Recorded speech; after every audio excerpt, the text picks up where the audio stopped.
Don't be scared of crowd pressure. ఎవరు పోతే పోనీ, నీ ఆత్మకు నువ్వు లెక్క చెప్పుకోవాలి, నీ బిడ్డల ఆత్మకు నువ్వు లెక్క చెప్పుకోవాలి, నీ పరిచర్య బాధ్యతకి, నీ పిలుపుకు నువ్వు లెక్క చెప్పుకోవాలి. సౌలు కొరకు చుట్టుపక్కల అందరూ జేజేలు కొట్టిన వారు కనీసం పార్థివ దేహాన్ని మోసుకొని రాలేకపోయారు. కుక్క సావుమని వదిలేశారు. ఎంత విషాదం కదా. అట్లాంటి సమాజాన్ని సంతోష పెడతావా?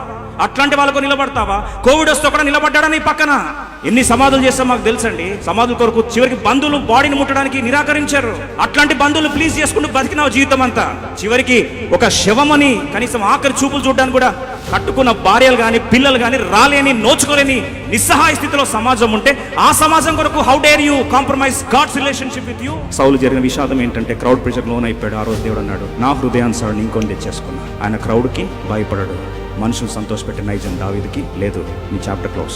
నీ ప్రాణం పెట్టిన దేవుడిని ఎప్పుడు విడిచిపెట్టలేదు. అనాథగా నేను చేయలేదు. ఆ దేవుని నమ్ముకో. ఆ దేవుని చిత్తాన్ని చేయడానికి ఇష్టపడు. ఆయన ఎప్పుడు కూడా ఎన్నడూ కూడా ఆయన విడిచిపెట్టే దేవుడు కాదు.